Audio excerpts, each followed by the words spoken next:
I've helped over 40 dropshipping stores make a combined total of more than $5 million this year in 2024 purely with SEO. We consistently took their organic search revenue from a couple $1,000s a month to like mid-5, low 6 figures a month within the first 100 days of working with them. In my experience, most dropshippers are incredibly good operators. Great at strategy, insanely good at running paid ads. However, 99% of them ignore SEO, and I get it. They've been told SEO takes 6 to 12 months to work. They don't want to wait. They want to make cash now and then get on to their next brand. This is an enormous misconception, and we consistently break this stereotype with these dropshipping brands and all of our other e-commerce clients. To show you some results, we took a brand from $3,000 a month to $315,000 a month in under 63 days. Dropshipping brand, they absolutely crushed it. Another brand from $20K a month to $50K a month in 4 months, and while a little bit longer timeline, this brand from $12K a month to $92,000 a month in 11 months. All of those numbers are organic search revenue purely. No paid ads, no email, nothing else factored in, purely SEO revenue. And the truth is, if you're a dropshipper not doing SEO, you're leaving an insane amount of money on the table. Your competitors aren't doing it, so it's a layup for you to do it, quite honestly.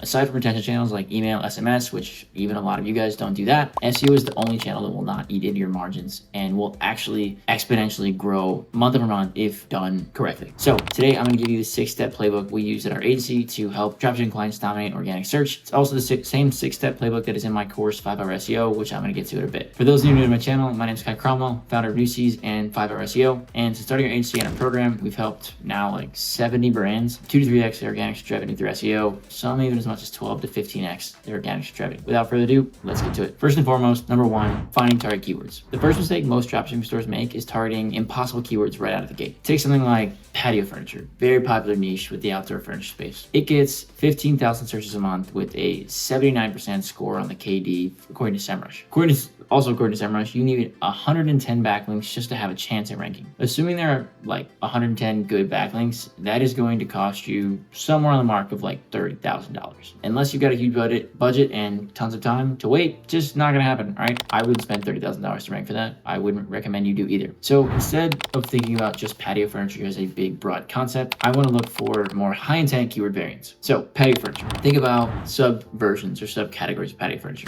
Patio furniture set with fire pit, 3-piece patio furniture set, 4-piece patio furniture set, 5-piece, 6-piece, 7-piece, so on and so forth. Wicker patio furniture set, outdoor, indoor, whatever. The difference is these are going to have a much lower search volume because they're more specific. 1,000, 2,000, 3,000 searches a month maybe, but the keyword difficulty, so like difficulty to rank, is going to be well less than half that, probably like a third or a quarter of that. So like 20 to 30, let's say KD. Yes, there's less volume, but it's way more achievable to rank for these keywords on a shorter timeline. And because the keyword is so specific, the conversion rate is going to be much higher. They don't just want a patio furniture set. No, they want a 3-piece patio furniture set or a patio, like a wicker patio furniture set with a fire pit, right? Whatever. So when we do keyword research for our dropshipping brands, we look at 3 main factors. First, search volume versus difficulty ratio. You want enough monthly searches to justify the effort, but low enough competition you can actually rank within a short amount of time. A year is not a short amount of time. I'm talking like 2 or 3 months or less. Second, verifying search intent by actually looking at the top 10 results. If you see major brands like Wayfair or Home Depot just like in the top 3 or 4 spots, I'd probably move on. You're not gonna rank them, not on a short timeline. But if you see like smaller e-com stores or dropshippers ranking, that is a good opportunity. Also, if the search intent, like you may look at a keyword and think that is a transactional keyword, but it very well could be an informational keyword. Especially with AI overviews rolling out, you should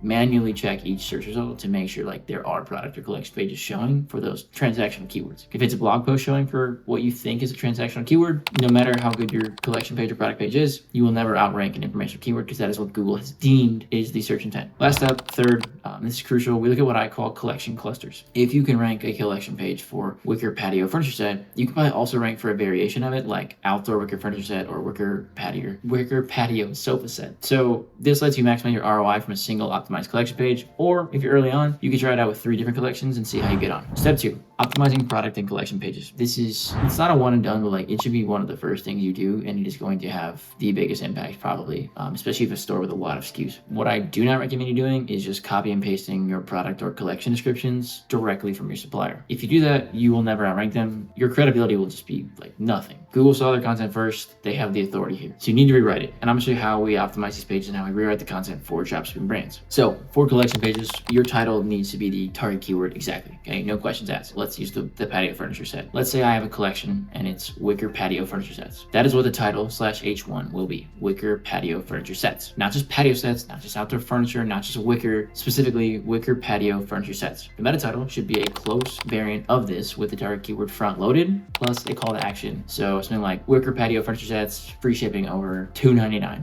right? I don't know, whatever it is, right? Or shop now. Very simple. I know it sounds elementary as hell. You would be amazed at how many stores messes up. Even like 7-8 figure brands I see all the time don't do things like this. Don't need to be cute and clever with your titles. Like, you don't need a new unique name for furniture. Like, just call it what it is. Be straightforward. You will rank higher and convert better. If you do for collection descriptions, most people just think product grid is good enough. Not true. Google sucks at reading product grids. You need to actually have like text content on the page. Depending on your theme, if you start writing like a long collection description, Shopify is going to slot that right at the top of your product grid, and your product grid will be pushed way down the page. Whether you're desktop, whether you're on mobile, it's a miserably bad viewing experience. Your conversion rate will go to 0, almost guaranteed. So what we do instead, we split the description. So there's like 50 to 100 words of like short, punchy content above the products, which is like just got an intro to the collection itself. Then a longer, more in-depth 300, 400, 500 word description below, which gets into like the USPs of your collection, plus FAQ toggle also below that, below the product grid. This lets us get an extra like 500-600 words of content on the page without disrupting the user experience, providing them good information, and also, and most importantly, giving Google what it needs to accurately rank the page so that it can rank in the top 3 spots and you can actually generate cash. All of this is happening without totally ruining the shopping experience and your conversion rate being preserved. This is the same format, by the way, we use on like 8 and 9 figure brands. So like, don't think you're above this. For product pages, I don't like to touch product pages enough. Whatever you think works like for your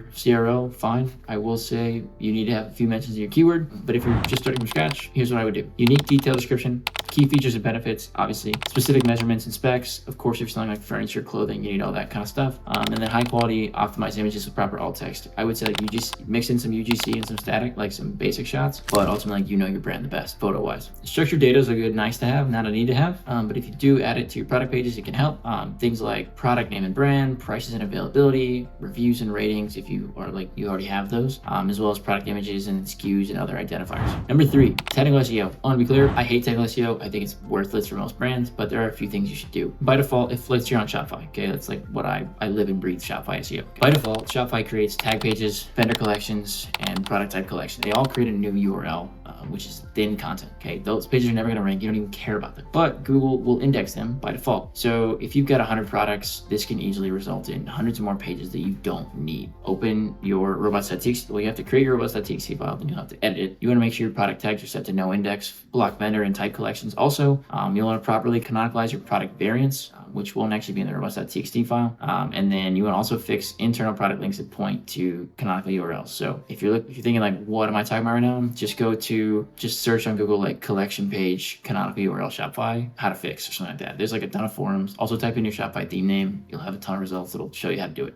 Basically what happens is like if you navigate from like homepage to collection page and then to product page, when you get to the product page, the URL is going to be .com/collection/collection name/product/product name. You don't need all that. You just want .com/product/product name. So you'll essentially cut the product URLs in half, and Google will only be indexing that .com/product/product name one. For most brands, for most themes, you can just, I forgot what liquid.theme file is, but you just have to remove like 1 line of code, actually 2 words of code, and actually solves that whole issue. In any case, step 4, building topical authority. Topical authority is essentially a measure of how much expertise you have, and by you I mean your website, has surrounding a specific topic on Google. 2 main ways of building it: building relevant backlinks and writing relevant content. I will get to backlinks in a second. Let's talk about content right now. So the way to do this is to create content clusters around each main product category. Popular names for this are like a hub and spoke. Content clusters is like what I use, but hub and spoke is effectively the same thing. Let's say you sell protein powder. You will not just create one blog post about like an ultimate guide to protein powder. Instead, you would answer a lot of other questions or a lot of other informational queries about protein powder. What's the best protein powder? What does protein powder do? Best protein powder for muscle gain. How much protein powder should I take per day? For that last one, you could even split it up like how much protein powder should I take per day as a man or as a woman, or if I'm trying to lose weight or if I'm trying to gain muscle, right? Like all of these could be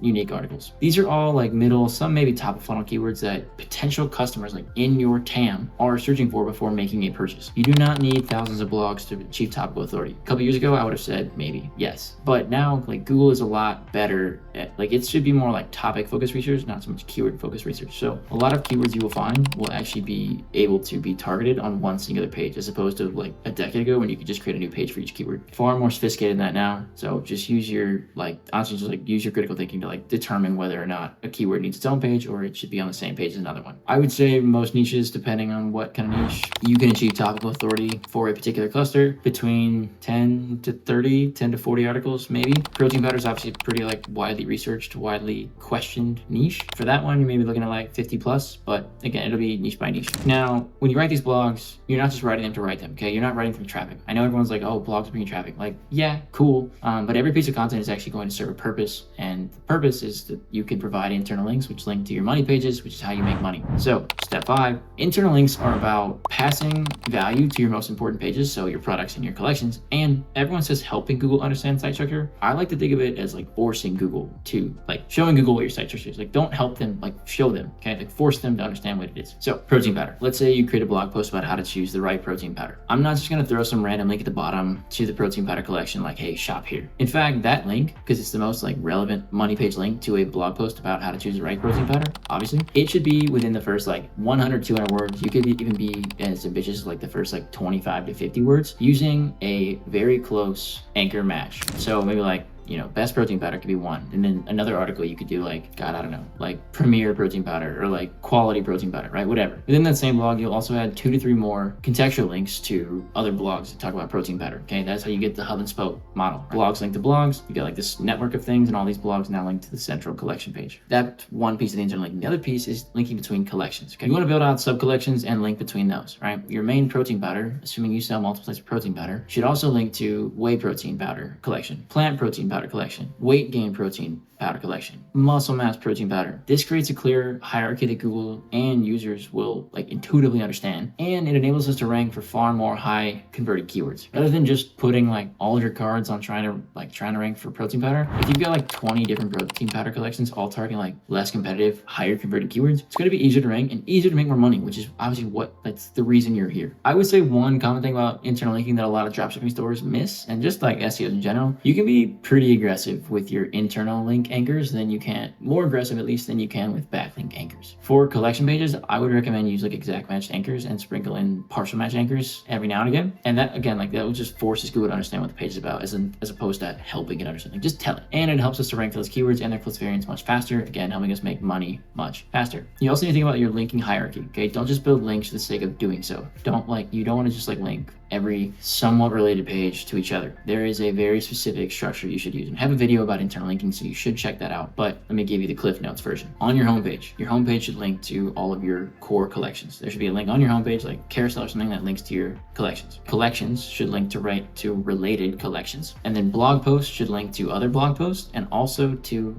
their target collection. Do not link from your collection to your blog post. This disrupts the structure that I just walked you through. And like if you're a user and you go from collection page or product page back to a blog post, you've now taken them up the funnel, further away from checkout, which you've worked so hard to get them so close to. So don't link from a product or collection page to a blog, okay? Only down the funnel, adjacently, like laterally within the funnel or down the funnel. That's it. Last but not least, step number 6, build quality backlinks. I think maybe I might get some hate for this. Dropshippers are cheap. So I think dropshippers in particular are going to be very susceptible to what I'm about to say with building and paying for backlinks. If someone offers you 100 backlinks for $50, like $100 even, run the other way. You're going to get caught, Google's going to penalize you, and all of your organic search cash flow is going to be dried up. So let's use another example because I just insulted you. Forbes has 300 million backlinks, roughly. Probably one of the most linked to websites on the internet. Maybe not such a good example because of Forbes Advisor recently, but in any case, it was one of the most linked to websites on the internet. Backlinks are essentially a popularity contest. The more you have, the more Google likes you, and the higher you rank, the more money you make. But it's not just about the volume of backlinks, it's also about the quality of the backlink. A link from, let's just like a popularity contest, right? A link from like I don't know, an NFL Hall of Famer means a lot more than a link from a high school quarterback. That vote from an NFL Hall of Famer, way better than some high school quarterback. So it's about the quality. If I have 100 good quality backlinks and 1,000 bad backlinks, I guarantee the 100 quality backlinks are going to win, even though I have a tenth of the volume. So it is a bit of a mix. For any given brand, we tend to run like 2 to 3 different link strategies at once. It gives us diversification. It helps us be more aggressive with anchors using like pill links and stuff. So let me break down the 2-3 we are running at any given time.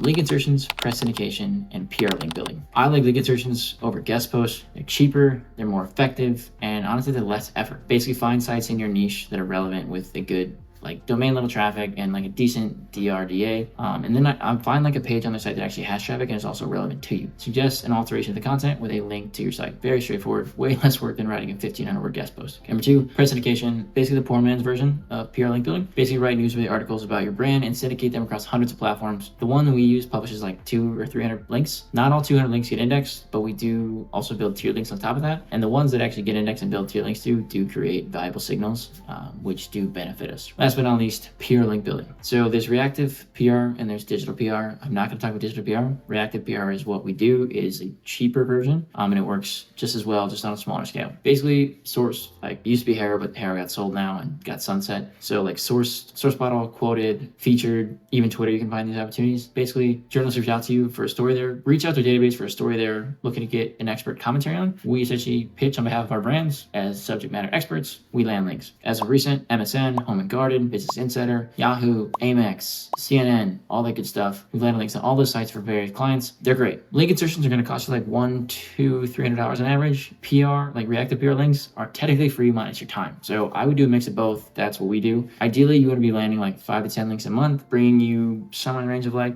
$500 to $2,000 or $3,000 a month. Obviously, this can vary up and down. You just want to make sure you're at least building a few links each month. At our agency, we spend about $1 to $2K a month, and we do great. That is the end of our my 6-step Shopify Dropshipping SEO playbook. If you're a dropshipping brand looking to do things like this, 2-3x your search revenue, check out my Dropshipping SEO program, 5-hour SEO. Link in the description. Peace.